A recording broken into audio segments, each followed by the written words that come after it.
Juros altos, a autonomia do Banco Central, preço dos combustíveis. O que está em jogo para a economia deslanchar nesses 60 primeiros dias do governo Lula? Esta é uma das minhas perguntas para o entrevistado de hoje, o jurista e presidente do IBDAFT, Dr. Quioche Arada. Olá, Dr. Quioche, um prazer recebê-lo aqui no espaço, nesse espaço do NGT Notícias. Prazer é meu, Viviane. Doutor Quioche, o clima esquentou aí entre Lula e o presidente do Banco Central, né? Depois que na primeira reunião do ano, o Copom decidiu manter a Selic em 13,75%. A taxa está nesse patamar desde agosto de 2022. E o Roberto Campos Neto é o primeiro dirigente aí que experimenta a autonomia do Banco Central e foi indicado pelo ex-presidente Bolsonaro. Foi o argumento suficiente para o governo Lula achar que ele torce contra e trabalha para atrapalhar. E no final, a taxa alta dos juros no Brasil virou um debate ideológico. Afinal, agiu certo o Copom aí em manter a Selic nas alturas, doutor Quioche? Sim. O presidente Lula deve se lembrar que no governo dele, a taxa Selic estava em volta de 15, 16. Ele assumiu no dia seguinte, foi para 25%. Entendeu? Ele se esquece disso. Então, não é a taxa Selic que vai conduzir a economia. Então, a economia que vai conduzir a fixação adequada da taxa Selic. Quanto mais desenvolver a economia, mais equilibrada for a economia, trazendo mais produtividade, então dará ensejo para o Banco Central reduzir a taxa Selic. Então, a redução da taxa Selic é sinal indicativo de bom governo na área econômica, entendeu? Doutor Quioche, e também se fala muito na taxa e na meta da inflação no Brasil, né? À frente da autoridade monetária, Campos Neto estipulou 3,25 como meta para 2023. No ano passado, a inflação foi 5,79, superando aí a meta do BC, além do limite de 1,5, né? A dúvida é se trabalhar com uma meta de inflação nesse patamar de 3% não foge da realidade que o país vive hoje, tanto no cenário internacional quanto internacional também, com guerra, alta do petróleo. Eu acho que se continuar essa política de gastança sem prever a fonte de financiamento, o quadro econômico vai se agravar, né? E não vamos conseguir atingir a meta prevista de crescimento econômico, né? Pelo contrário, vai diminuir o PIB em 2023, né? Agora, o presidente Lula precisa aprender a governar o país de conformidade com as instituições em vigor, de conformidade com a lei, que não é possível cada governante querer fazer a sua própria Constituição e querer amoldar a legislação vigente ao seu perfil. É o contrário. O governante tem que se ajustar ao perfil da legislação em vigor e ao perfil constitucional. Não é porque uma pessoa foi indicada pelo governo anterior que ele deva ser fritado ou descartado, né? Isso é um grande erro. Doutor Quioche, e o mercado realmente considera aí que essa pressão do Lula para baixar a Selic é uma maneira de transferir a responsabilidade para a instituição por um provável crescimento econômico neste ano bem baixo, né? Que o Boletim Focus projeta um crescimento de 0,8% em 2023. Ele já está ciente aí que a economia não vai deslanchar esse ano. É isso mesmo, doutor Quioche? É uma desculpa. Acho que sim, né? E ele não está fazendo nada para reverter esse quadro, né? Praticamente ele não começou a governar, ele só fica criticando, né? Criticando, procurando um possível bode expiatório para o fracasso no futuro, né? Não é assim que se constrói a grandeza do país, né? Tem que arregaçar as mangas e trabalhar com os instrumentos disponíveis, né? Dentro do quadro da realidade, né? E o senhor citou aí a relação do Lula no primeiro mandato com o Banco Central, a gente lembrando aí que ele deu até uma certa autonomia para o Henrique Meirelles no comando do Banco Central e agora alega aí a desconfiança com a proximidade de Campos Neto com o ex-presidente Bolsonaro, né? A verdade é que no mundo inteiro também, doutor Quioche, todo governante quando a economia não anda bem, culpa aí a autoridade monetária, né? Lembrando das brigas de Donald Trump com o Fed, o Banco Central Americano, não é mesmo? Na verdade, o que sustentou a economia brasileira no passado foi a política cambial e a política monetária, né?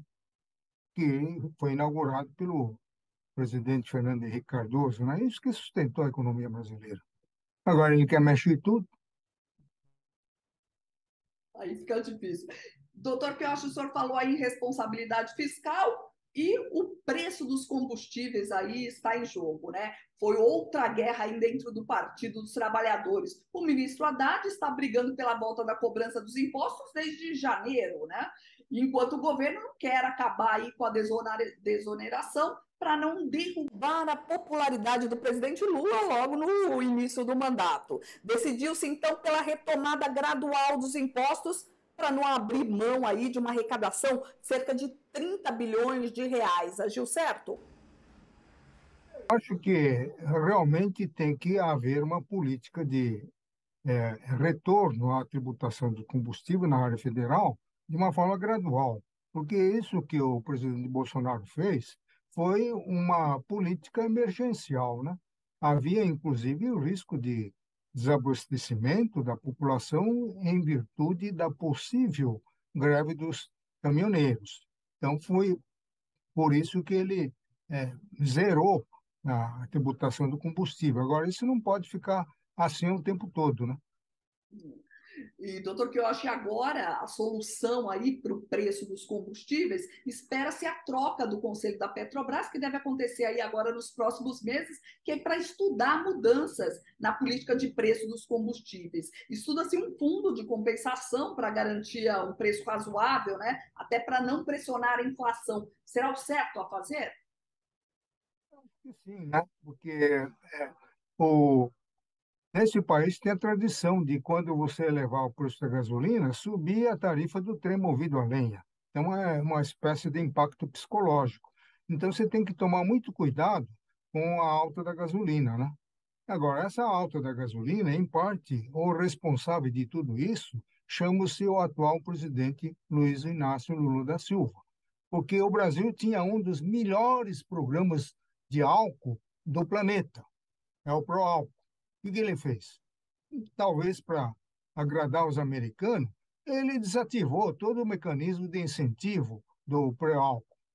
Os recursos do pré-álcool, que eram sustentados pela CID, que ele zerou, serviam para a preservação do meio ambiente, para a construção e manutenção das estradas e manutenção e expansão da produção do álcool. Então, tudo isso acabou.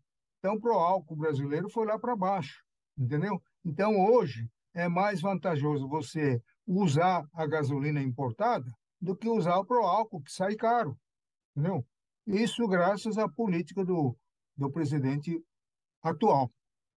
Doutor, que eu achei agora estuda-se aí uma alíquota menor para o combustível etanol do que para a gasolina. Isso aí incentivaria aí a população a utilizar mais esse combustível menos poluente?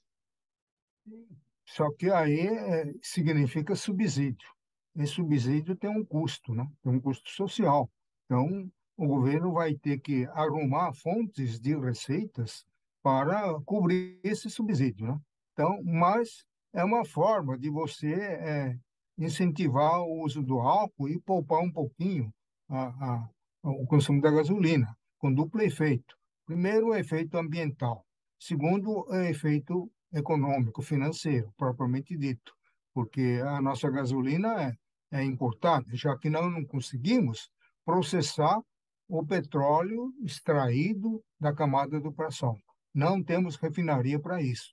Então, você exporta todo o petróleo bruto extraído do pré-sal e importa petróleo mais ou menos refinado, entendeu? Agora, ninguém pensou em fazer uma, uma, uma como é que chama? Uma refinaria para processar o nosso petróleo. Ninguém pensou nisso.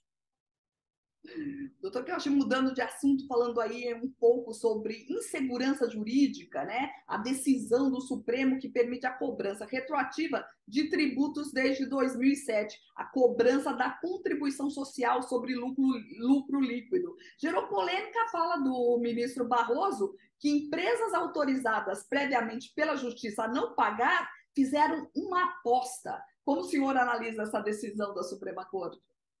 Nós vamos fazer uma live no dia 2 de março, às 10 horas da manhã, reunindo o professor Eduardo Alvim, professor Eduardo Jardim, professor Marcelo Campos e eu, para debater esse tema, né? Eu nunca vi uma coisa dessa em 56 anos ininterrupto de advocacia, né? É coisa de doido, né? Que ele falou em cassino, né? Eu tenho a impressão que o Supremo Tribunal Federal está virando um cassino mesmo, não? Porque a tese não é só contribuição social, foi fixada uma tese que vale para todo e qualquer outro tributo.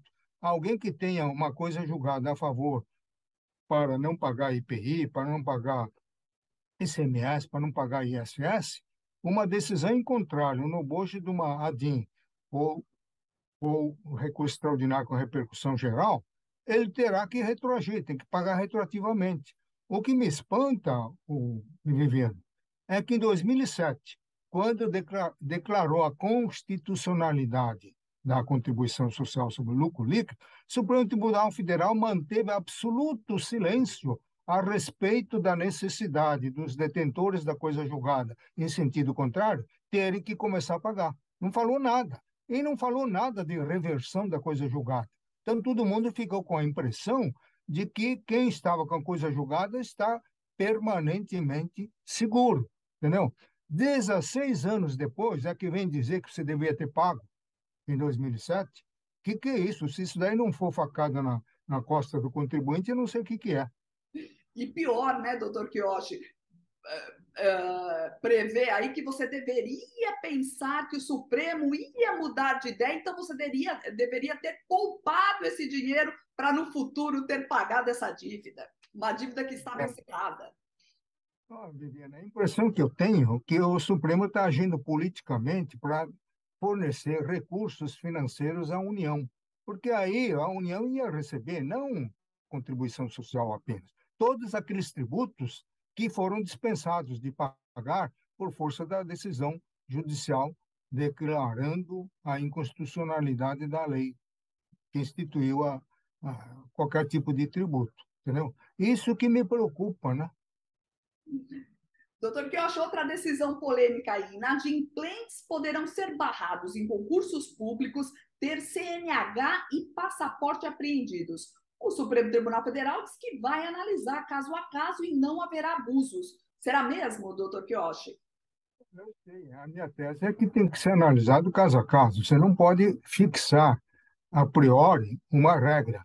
O devedor tem que ter a carteira apreendida, tem que ter o passaporte apreendido, tem que ser impedido de participar de certame licitatório ou de concurso público, né? Tudo isso depende do exame caso a caso. Existem hipóteses em que o devedor, por razões independentes da sua vontade, tornou-se inadimplente, tornou-se insolvente. Ele não tem como pagar. Agora, tem casos de devedores que vivem feito nababo, fazendo viagem ao mundo, andando de carros luxuosos, andando, navegando nas embarcações mais luxuosas e que não pagam. E ainda tiram, é, é, ironizam a justiça, ofendem a dignidade da justiça, deixando, limpando as contas bancárias, deixando R$ 2,50 só para o bloqueio online resultar na indisponibilidade desses valores ridículos, não é? Então, eu digo isso de cátedra, porque eu fui vítima disso daí.